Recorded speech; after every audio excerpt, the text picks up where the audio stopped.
আসসালামু আলাইকুম, সবাইকে শুভ বিকাল। শুরু করছি নবীদের কাহিনী। কাহিনীটি আজকের যে কাহিনী সেটা হচ্ছে নূহ আলাইহিস সালামের কাহিনী। আমি ধারাবাহিকভাবে পাঠ করছিলাম। বইটি লিখেছেন মোহাম্মদ আসাদুল্লাহ আল গালিব। আজকের পর্বটি হচ্ছে নূহের প্লাবন ও গজবের কোরআনী বিবরণ। এই বিষয়ে সূরা হুদে পরপর 12টি আয়াত নাজিল হয়েছে। যেমন চূড়ান্ত গজব আসার পূর্বে আল্লাহ নূহ আলাইহিস সালামকে বললেন, তুমি আমার সম্মুখে আমারই নির্দেশনা মোতাবেক একটা নৌকা তৈরি করো এবং স্বজাতির প্রতি দয়াপরবশ হয়ে জালেমদের ব্যাপারে আমাকে কোনো কথা বলো না। অবশ্যই ওরা ডুবে মরবে। সূরা হুদ আয়াত 37। আল্লাহ বলেন, অতঃপর নূহ নৌকা তৈরি শুরু করলো। তার কওমের নেতারা যখন পাশ দিয়ে যেত তখন তারা তাকে বিদ্রূপ করত। নূহ তাদের বলল, তোমরা যদি আমাদের উপহাস করে থাকো তবে জেনে রেখো, তোমরা যেমন আমাদের উপহাস করছো আমরাও তেমনি তোমাদের উপহাস করছি। অচিরেই তোমরা জানতে পারবে লাঞ্ছনাকর আযাব কাদের উপর আসে এবং কাদের উপর নেমে আসে চিরস্থায়ী গজব। আল্লাহ বলেন, অবশেষে যখন আমার হুকুম এসে গেল এবং চুলা উদ্বেলিত হয়ে উঠল, অর্থাৎ রান্নার চুলা হতে পানি উথলে উঠল, তখন আমি বললাম, সর্বপ্রকার জোড়ার দুটি করে এবং যাদের উপর পূর্বেই হুকুম নির্ধারিত হয়ে গেছে তাদের বাদ দিয়ে তোমরা পরিবারবর্গ ও সকল ঈমানদারগণকে নৌকায় তুলে নাও। বলা বাহুল্য, অতি অল্প সংখ্যক লোকই তার সাথে ঈমান এনেছিল। নূহ তাদের বলেন, তোমরা এতে আরোহণ করো, আল্লাহর নামেই এর গতি ও স্থিতি। নিশ্চয়ই আমার প্রভু অতীব ক্ষমাশীল ও দয়াবান। অতঃপর নৌকাখানি তাদের বহন করে নিয়ে চলল পর্বত প্রমাণ তরঙ্গমালার মাঝ দিয়ে। এ সময় নূহ তার পুত্রকে ইয়ামকে ডাক দিল। যখন সে দূরে ছিল, হে বৎস, আমাদের সাথে আরোহণ করো, কাফেরদের সাথে থেকো না। সে বলল, অচিরেই আমি কোনো পাহাড়ে আশ্রয় নেব যা আমাকে প্লাবনের পানি হতে রক্ষা করবে। নূহ বলল, আজকের দিনে আল্লাহর হুকুম থেকে কারো রক্ষা নেই, একমাত্র তিনি যাকে দয়া করবেন সে ব্যতীত। এমন সময় পিতা পুত্র উভয়ের মাঝে বড় একটা ঢেউ এসে আড়াল করল এবং সে ডুবে গেল। অতঃপর নির্দেশ দেওয়া হলো, হে পৃথিবী, তোমার পানি গিলে ফেলো, অর্থাৎ হে প্লাবনের পানি নেমে যাও। হে আকাশ, ক্ষান্ত হও, অর্থাৎ তোমার বিরামহীন বৃষ্টি বন্ধ করো। অতঃপর পানি হ্রাস পেল এবং গজব শেষ হলো। ওদিকে জুদি পাহাড়ে গিয়ে নৌকা ভিড়ল এবং ঘোষণা করা হলো, জালেমরা নিপাত যাও। এ সময় নূহ তার প্রভুকে ডেকে বলল, হে আমার পালনকর্তা, আমার পুত্র তো আমার পরিবারের অন্তর্ভুক্ত, আর তোমার ওয়াদাও নিঃসন্দেহে সত্য, আর তুমি সর্বাপেক্ষা বিজ্ঞ ফয়সালাকারী। আল্লাহ বললেন, হে নূহ, নিশ্চয়ই সে তোমার পরিবারভুক্ত নয়, নিশ্চয়ই সে দুরাচার। তুমি আমার নিকটে এমন বিষয়ে আবেদন করো না যে বিষয়ে তোমার জ্ঞান নেই। আমি তোমাকে সতর্ক করে দিচ্ছি যেন জাহিলদের অন্তর্ভুক্ত হইও না। নূহ বলল, হে আমার পালনকর্তা, আমার অজানা বিষয়ে আবেদন করা হতে আমি তোমার নিকট পানাহ চাচ্ছি। তুমি যদি আমাকে ক্ষমা না করো ও অনুগ্রহ না করো তাহলে আমি ক্ষতিগ্রস্তদের অন্তর্ভুক্ত হয়ে যাব।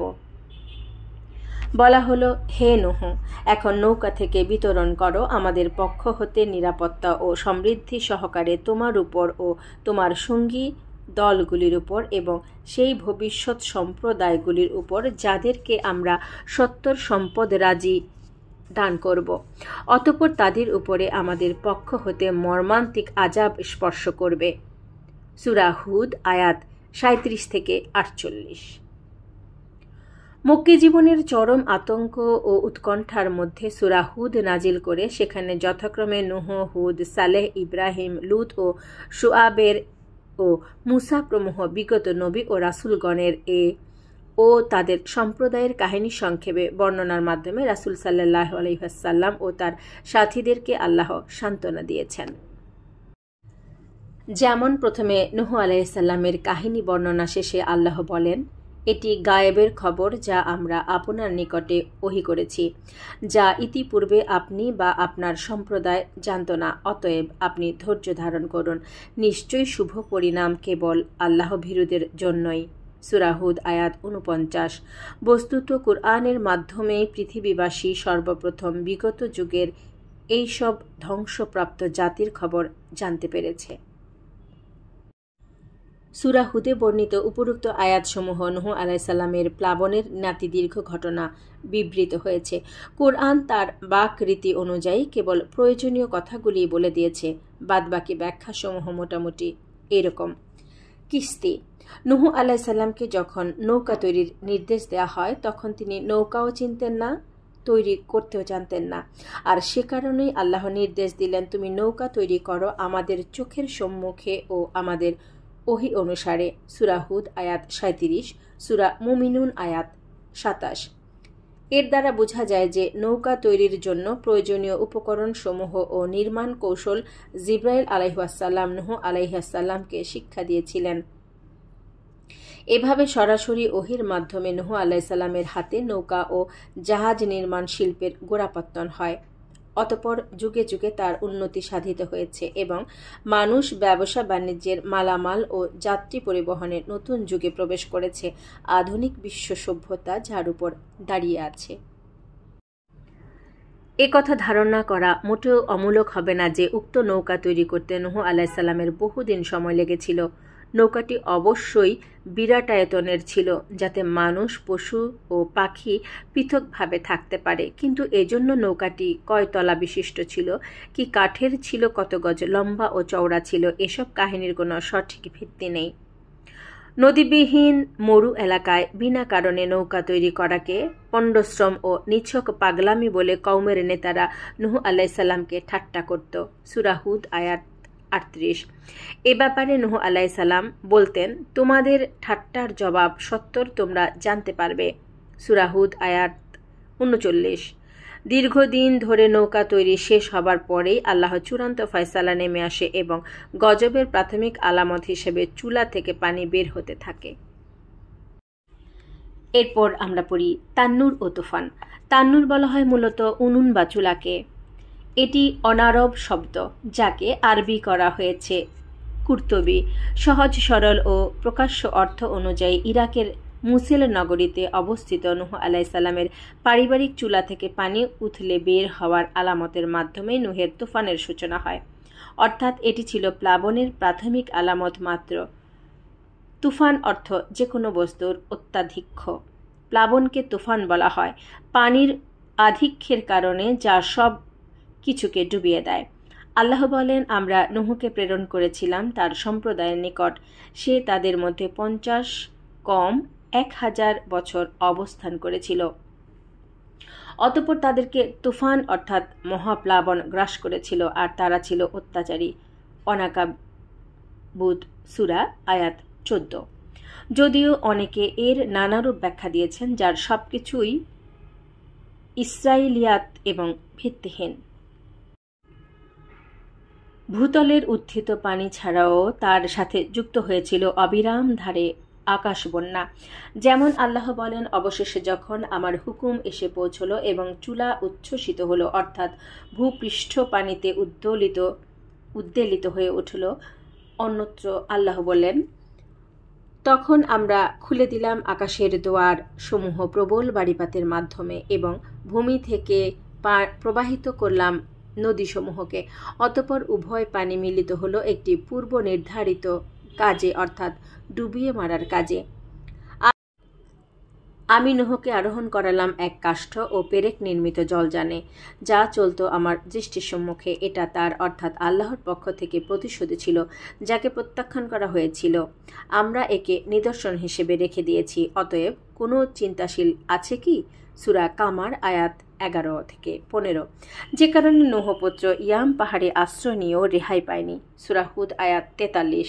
ওই সময় কোনো কোনো ঢেউ পাহাড়ের চূড়া হতেও উঁচু ছিল। অতঃপর প্লাবন বিধ্বংসী রূপে ধারণ করে এবং পাহাড়ের মতো ঢেউয়ের মধ্য দিয়ে নৌকা চলতে থাকে। সূরা হুদ আয়াত 42।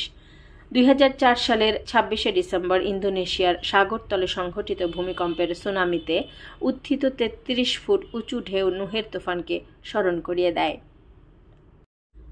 নৌকার আরোহীগণ। তুফানের আলামত প্রকাশিত হওয়ার সাথে সাথে নূহ আলাইহিস সালামকে হুকুম দেয়া হলো, জোর বিশিষ্ট প্রত্যেক প্রাণীর এক জোড়া করে নৌকায় তুলে নাও।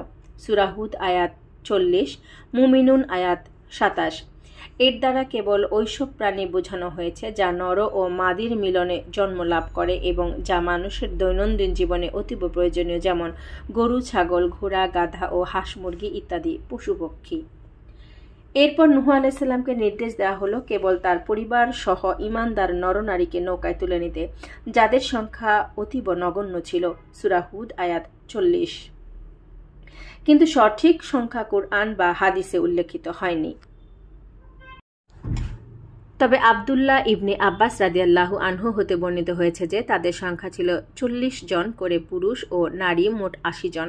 প্লাবনের পর তারা ইরাকের মুসেল নগরীতে যে স্থানটিতে বসতি স্থাপন করেন তা সামানুন বা 80 নামে খ্যাত হয়ে যায়। প্লাবনে মুক্তিপ্রাপ্তদের সুমর জাতি বলা হতো। জুদি পাহাড়ে গিয়ে নৌকা নোঙর করে। সূরা হুদ আয়াত 44।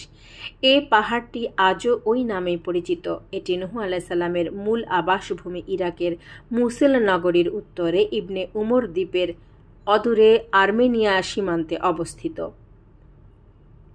বস্তুত এটি একটি পর্বতমালার অংশ বিশেষের নাম। এর অপর এক অংশের নাম আরারাত পর্বত। প্রাচীন ইতিহাসে উল্লেখ রয়েছে যে ইরাকের বিভিন্ন স্থানে উক্ত কিস্তির ভগ্ন টুকরাসমূহ অনেকের কাছে সংরক্ষিত আছে, যা বরকত মনে করা হয় এবং বিভিন্ন রোগ ব্যাধিতে আরোগ্যের উদ্দেশ্যে ব্যবহার করা হয়। উল্লেখ্য যে নূহের পুত্র কাফিরদের দলভুক্ত হওয়ায় মহাপ্লাবনে ধ্বংস হয়েছিল, কিন্তু নূহের স্ত্রী সম্পর্কে এখানে কিছু বলা হয়নি। এতে স্পষ্ট হয় যে তিনি আগেই মারা গিয়েছিলেন। ইবনু কাসির, সূরা হুদ আয়াত 40।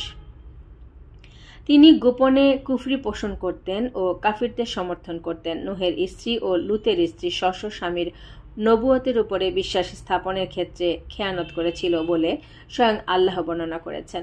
নবীদের স্ত্রী হওয়া সত্ত্বেও কুফরির কারণে তারা জাহান্নামবাসী হয়েছেন। সূরা তাহরিম আয়াত 10।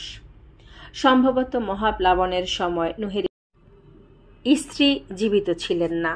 সে কারণে গজবের ঘটনা বর্ণনায় কেবল পুত্র ইয়ামের কথা এসেছে, কিন্তু তার মায়ের কথা আসেনি। সবাইকে অসংখ্য ধন্যবাদ। নবীদের কাহিনী যারা ভালোবাসেন, শুনতে চান, তারা অবশ্যই চ্যানেলটিকে সাবস্ক্রাইব করে রাখবেন। আল্লাহ হাফেজ।